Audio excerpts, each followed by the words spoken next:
ಸುಮಾರು ಜನ ಕಮೆಂಟ್ಸಲ್ಲಿ ಕೇಳಿದ್ದಾರೆ ಯಾಕೆ ವಿಡಿಯೋಸ್ ಮಾಡ್ತಾ ಇಲ್ಲ ಅಂತ. ಆ್ಯಂಡ್ ಕೆಲವು ಆ್ಯಕ್ಚುಲಿ 2 ರೀಸನ್ ಇದೆ. ಸೊ ಅದ್ರ ಮಧ್ಯದಲ್ಲಿ ನಮ್ಮ ಅಪ್ಪಂದು ಡೆತ್ ಬೇರೆ ಆಯಿತು. ಮಾಡಿದ್ರು ಯಾಕೋ ಸ್ವಲ್ಪ ಕಣ್ಣೆಲ್ಲ ಮೇಲ್ಮೇಲೆ ಮಾಡ್ತಾ ಇದ್ದಾರೆ.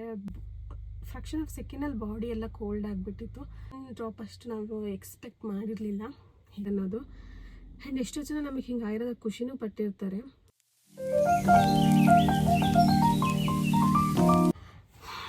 Hi all, welcome back to my YouTube channel.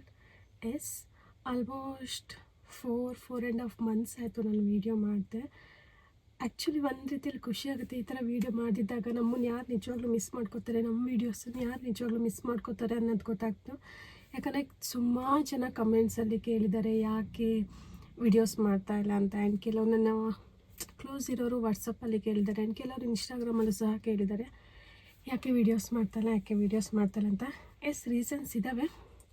Before ಇದೇ ಥರ ಆದಾಗ ನಮ್ಮ ಅಣ್ಣನ ಡೆತ್ ಆಗಿತ್ತು. ಆ್ಯಕ್ಚುಲಿ ಅದನ್ನು ಅಪ್ಡೇಟ್ ಮಾಡಿದ್ದೆ. ಆವಾಗನೂ 3 ಮಂತ್ಸ್ ವೀಡಿಯೋ ಮಾಡಲಿಕ್ಕೆ ಆಗಿರಲಿಲ್ಲ. ಆ್ಯಂಡ್ ಈ ಸಲನೂ ಅಷ್ಟೇ. ಆ್ಯಕ್ಚುಲಿ 2 ರೀಸನ್ ಇದೆ. ಒಂದು ಬಂದುಬಿಟ್ಟು ನಮ್ಮ ಅಪ್ಪನ ಡೆತ್ ಆಯಿತು. ಈಗ ಮಾರ್ಚ್ 15ಗೆ ಆರಾಮಾಗಿದ್ದವರು, ಅವರು ಏನು ಪ್ರಾಬ್ಲಮ್ ಇಲ್ದಿದ್ದವರು. ಸೊ ಅವ್ರದ್ದೊಂದು ಡೆತ್ ಆಯಿತು. ಅದಾದಮೇಲೆ ನಂದು ಗೂಗಲ್ ಪಿನ್ ವೆರಿಫಿಕೇಷನಿಂದು ಪಿನ್ ಬಂದಿರಲಿಲ್ಲ ಇನ್ನೂ. ಆ್ಯಕ್ಚುಲಿ ಮೇಲ್ ಕಳಿಸ್ತಾ ಇದ್ರು ಅವರು, ಬಟ್ ಅದು ನಮ್ಮ ಮನೆಗೆ ರೀಚ್ ಆಗ್ತಾ ಇರಲಿಲ್ಲ ಬಿಕಾಸ್ ಅಡ್ರೆಸ್ಸು ಕರೆಕ್ಟಾಗಿರಲಿಲ್ಲ. ಸೊ 2 ಟೈಮ್ಸ್ ಹಾಗೆ ಆಗಿ 3rd ಟೈಮಲ್ಲಿ ನನಗೆ ಪಿನ್ ಸಿಕ್ತು.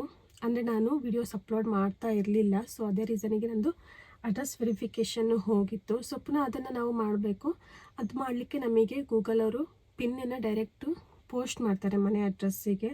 ಸೊ ಆ ಪಿನ್ನು ಬಂದುಬಿಟ್ಟು ನನಗೆ 2 ಸತಿನೂ ಮಿಸ್ ಆಯಿತು. ಅಂದರೆ ನಮ್ಮ ಮನೆ ಅಡ್ರೆಸ್ ಕ್ಲಿಯರ್ ಆಗಿಲ್ಲ, ಬರೀ ಶಿವಮೊಗ್ಗ ಆಗಿದೆ ಅನ್ನೋ ರೀಸನ್ನಿಗೆ ಸಿಗ್ತಾ ಇರಲಿಲ್ಲ. 3rd ಟೈಮ್ ಅಂತೂ ಇತ್ತು ನನಗೆ ಸಿಕ್ಕಾದಮೇಲೆ ಅದು ವೆರಿಫಿಕೇಷನ್ ಆಗೋಕ್ಕೂ ಟೈಮ್ ತೊಗೊಳ್ತು. ಸೊ ಅದ್ರ ಮಧ್ಯದಲ್ಲಿ ನಮ್ಮ ಅಪ್ಪಂದು ಡೆತ್ ಬೇರೆ ಆಯಿತು. ಸೊ ಹೇಗಾಗಿದ್ದು ಅಂದರೆ ಈವ್ನಿಂಗು 14th ಈವ್ನಿಂಗು ಅಮ್ಮ ಏನೋ ಎಳ್ನೀರು ಬೇಕು ಅಂತ ಹೇಳಿದಾಗ ತೆಂಗಿನ ಮರಕ್ಕೆ ಏಣಿ ಇಟ್ಕೊಂಡು ಹತ್ತಿದ್ದಾರೆ.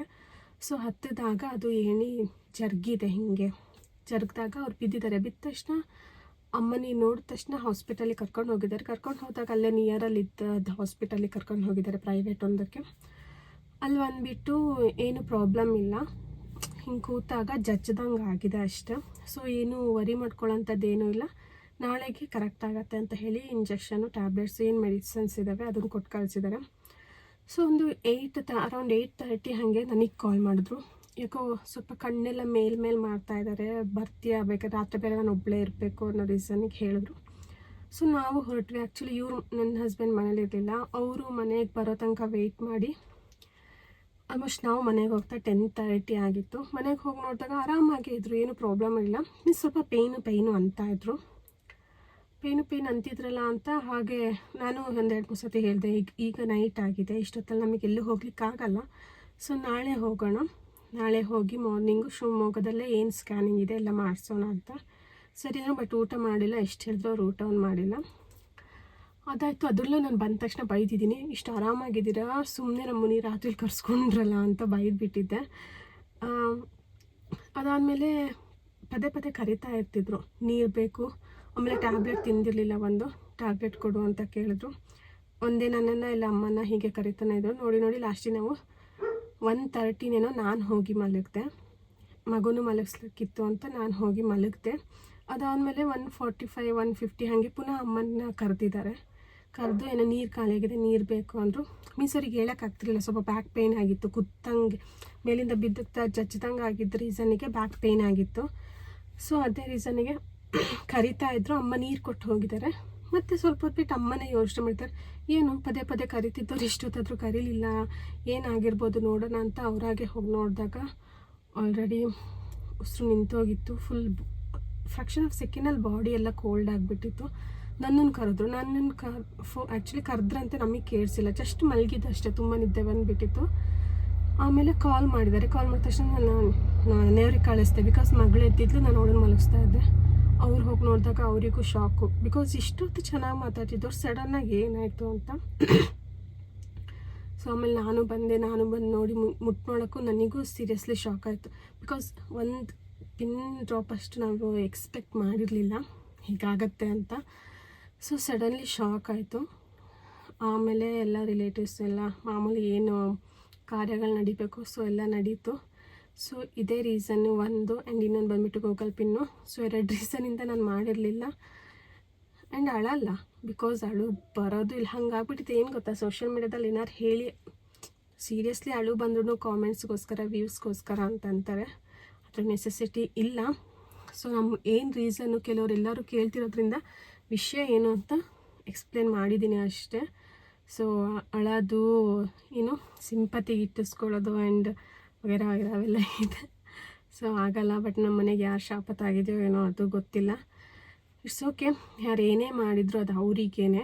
ಬಿಕಾಸ್ ನಾವು ಯಾರಿಗೂ ಅನ್ಯಾಯ ಮಾಡಿಲ್ಲ. ನಮ್ಮ ಕೈಲಿ ಆದಷ್ಟು ನಾವು ಒಳ್ಳೆ ರೀತಿಲೇ ಇದ್ದೀವಿ, ಇನ್ನು ಮುಂದೆನೂ ಇರ್ತೀವಿ. ಸೊ ಯಾರು ಏನೇ ಮಾಡಿದ್ರು ಏನೇ ಆಗಿದ್ರು ಅದು ಅವರವರಿಗೆ. ಆ್ಯಂಡ್ ಮನೇಲೇನೂ ಪ್ರಾಬ್ಲಮ್ ಇಲ್ಲ ಅಂತಲೂ ನಾವು ಕೇಳಿಸ್ದಾಗ ಬಂದಿದೆ. ಸೊ ಸುಮಾರು ಜನ ಅಂದರು, ಬಿಕಾಸ್ ನಮ್ಮಣ್ಣ ತೀರ್ಕೊಂಡಿನೂ 10 months ಆಗಿತ್ತು ಅಷ್ಟೇ. ಅಷ್ಟರೊಳಗಡೆ ಪಪ್ಪಂದು ಹೀಗಾಯಿತು.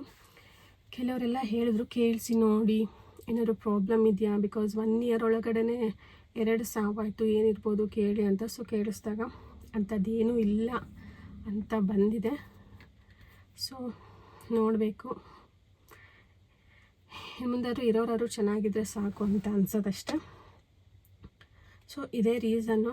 ಸೊ ಆ್ಯಕ್ಚುಲಿ ಇನ್ನು ಮುಂದೆ ನಾನು ವೀಡಿಯೋಸ್ ಮಾಡ್ತೀನಿ, ನೋಡೋಣ ಎಷ್ಟಾಗುತ್ತೆ ಅಷ್ಟು. ಆ್ಯಕ್ಚುಲಿ ಇದಕ್ಕೂ ಮುಂಚೆನೇ ನಾನು ವೀಡಿಯೋಸ್ ಮಾಡಿದ್ದೆ. ಅದೇ ಹೇಳಿದ್ನಲ್ಲ, ಗೂಗಲ್ ಪಿನ್ ವೆರಿಫಿಕೇಷನ್ ಅದ್ರದ್ದೆಲ್ಲ ಪ್ರಾಬ್ಲಮ್ ಇದ್ದಿಂದ ನಾನು ಯಾವುದೂ ಅಪ್ಲೋಡ್ ಮಾಡಲಿಕ್ಕೆ ಆಗಿರಲಿಲ್ಲ. ಪಪ್ಪ ತಿರ್ಕೊಳ್ಳೋಕ್ಕೆ ಮುಂಚೆನೇ ಅದು ಪ್ರಾಬ್ಲಮ್ ಆಗಿತ್ತು. ಆವಾಗ ನಾನು ಕೆಲವು ವೀಡಿಯೋಸ್ ಮಾಡಿಟ್ಟಿದ್ದೆ.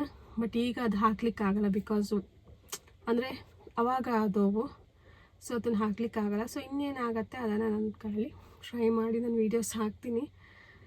ಸೊ ಮತ್ತು ಇನ್ನೊಂದು ಏನಂದರೆ, ತುಂಬ ಜನ ನೋಡಿಬಿಟ್ವಿ ಲಾಸ್ಟ್ ನಮ್ಮ ಅಣ್ಣ ತೀರ್ಕೊಂಡಾಗನೇ ಎಷ್ಟೊಂದು ಡಬಲ್ ಗೇಮ್ ಮಾತಾಡಿದ್ದಾರೆ. ಕೆಲವರು ನಮ್ಮ ಎದುರುಗಡೆನೇ ಚೆನ್ನಾಗಿದ್ಕೊಂಡು ನಮ್ಮ ಹಿಂದ್ಗಡೆ ಎಂತೆಂಥ ಮಾತುಗಳು ಆಡಿದ್ದಾರೆ. ನಮಗೆ ಯಾರು ಆಗಲ್ವೋ ಅವ್ರುಗಳೊಟ್ಟಿಗೆ ಸೇರ್ಕೊಂಡು ಎಷ್ಟೆಲ್ಲ ಮಾತಾಡಿದ್ದಾರೆ ಅನ್ನೋದು. It's okay. ಅದೇ ಯಾವಾಗ ಹೇಳ್ದಂಗೆ ಅವ್ರು ಮಾಡಿದ್ದೇನಿದೆ ಅದು ಅವರಿಗೆ ತಾಗತ್ತೆ. ಅವ್ರ ಮನೇಲಿ ಇಂಥ ಪ್ರಾಬ್ಲಮ್ಸ್ಗಳಾಗ್ತವೆ. ಅವಾಗ ಅವ್ರಿಗೆ ಗೊತ್ತಾಗತ್ತೆ, ಓ ನಾವು ಅವತ್ತು ಮಾತಾಡಿದ ತಪ್ಪು, ಸೊ ನಮಗೆ ಅದ್ರದ್ದು ಇವತ್ತು ಹೀಗೆ ಆಗ್ತಾಯಿದೆ ಅನ್ನೋದು. ಆ್ಯಂಡ್ ಎಷ್ಟೋ ಜನ ನಮಗೆ ಹಿಂಗೆ ಆಗಿರೋದು ಖುಷಿನೂ ಪಟ್ಟಿರ್ತಾರೆ. ಬಟ್ ಏನೂ ಮಾಡೋಕ್ಕಾಗಲ್ಲ. ದೇವ್ರು ಯಾವಾಗ ಜನ್ಮ ಅಂತ ಕೊಟ್ಟಿರ್ತಾನೆ ಆವಾಗನೇ ಮರಣ ಅಂತಲೂ ಕೊಟ್ಟಿರ್ತಾನೆ. ಸೊ ಅವ್ರವ್ರ ಟೈಮ್ ಬಂದಾಗ ಅವ್ರು ಹೋಗಲೇಬೇಕು. ಸೊ ಅಷ್ಟೇ, ನೋಡಬೇಕು. ಪರವಾಗಿಲ್ಲ, ನಾವು ಯಾರಿಗೂ ಏನು ಅಂಥದ್ದು ಮಾಡಿಲ್ಲ. ಮುಂದೆ ನಾವು ಹೇಳ್ದಂಗೆ ಮಾಡೋದು ಇಲ್ಲ. ಮಾಡಿದವರು ಚೆನ್ನಾಗಿದ್ದಾರೆ, ಆರಾಮಾಗಿ ಅವ್ರ ಲೈಫ್ ಸೆಟ್ಲ್ ಮಾಡ್ಕೊಂಡು ಆರಾಮಾಗಿದ್ದಾರೆ. ಏನು ಮಾಡಿದವರು ಅನುಭವಿಸೋ ಥರ ಆಗಿದೆ. It's okay. ಯಾರೂ ನೋಡಿಲ್ಲ ಅಂದರೂ ಮೇಲೊಬ್ಬ ನೋಡ್ತಾನೆ. ಸೊ ನಮಗೆ ಏನಾದರೂ ಅಂತ ತಪ್ಪಿದರೆ ಅಷ್ಟೇ, ಇನ್ನೇನು ಹೇಳಲಿಕ್ಕಿಲ್ಲ. ಬಟ್ ಒಂದು ಮಾತು, ರಿಲೇಟಿವ್ಸ್ ಆಗಲಿ ಫ್ರೆಂಡ್ಸ್ ಆಗಲಿ, ನಿಮಗೇನಾದ್ರು ಅನ್ಲಿಕ್ಕಿದ್ರೆ ಡೈರೆಕ್ಟಾಗಿ ಅಂದ್ಬಿಡಬೇಕು.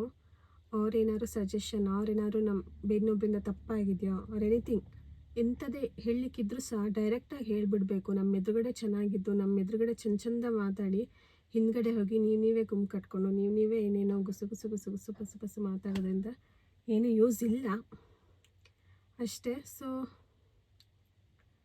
ಇರೋ ಅಷ್ಟು ದಿನ ಎಲ್ಲರೂ ಚೆನ್ನಾಗಿರಬೇಕು ಅನ್ನೋದಷ್ಟೇ ನಾನು ಕೇಳ್ಕೊಳ್ಳೋದು. ಯಾಕಂದರೆ ಲಾಸ್ಟ್ ಅಣ್ಣಂದಿದ್ದಾದಾಗ ನಾನು ಅಂದಿದ್ದೆ, ಇರೋವಾಗ ಅವ್ರದ್ದು ಬೆಲೆ ಗೊತ್ತಾಗಲ್ಲ, ಹೋದ್ಮೇಲೆ ಗೊತ್ತಾಗುತ್ತೆ ಅನ್ನೋದು. ಸೊ ಯಾರೇ ಆಗಿರಲಿ, ಇದ್ದಾಗ ಅವ್ರ ಬೆಲೆ ಗೊತ್ತಾಗಲ್ಲ, ಹೋದ್ಮೇಲೇ ಗೊತ್ತಾಗೋದು. ಹಾಗಾಗಿ ಇರೋಷ್ಟು ದಿನ ಎಲ್ಲರೂ ಖುಷಿಯಿಂದ ಸಂತೋಷದಿಂದ ಇರೋ ದಿನಗಳನ್ನು ಎಂಜಾಯ್ ಮಾಡಿಕೊಂಡು, ಇನ್ನೊಬ್ರಿಗೆ ಯಾವತ್ತೂ ಕೆಟ್ಟದ್ದು ಬಯಸದೆ ನಮ್ಮದೇನಿದೆ ನಾವು ಅದನ್ನು ನೋಡಿಕೊಂಡು ಆರಾಮಾಗಿರೋಣ. ನೀವು ಆರಾಮಾಗಿರಿ, ಇಷ್ಟು ಹೇಳ್ತೀನಿ. ಓಕೆ, ಎಲ್ಲ ವೀಡಿಯೋಸ್ಗೂ ಸಪೋರ್ಟ್ ಮಾಡಿ. Take care. ಟಾಟಾ, ಬಾಯ್.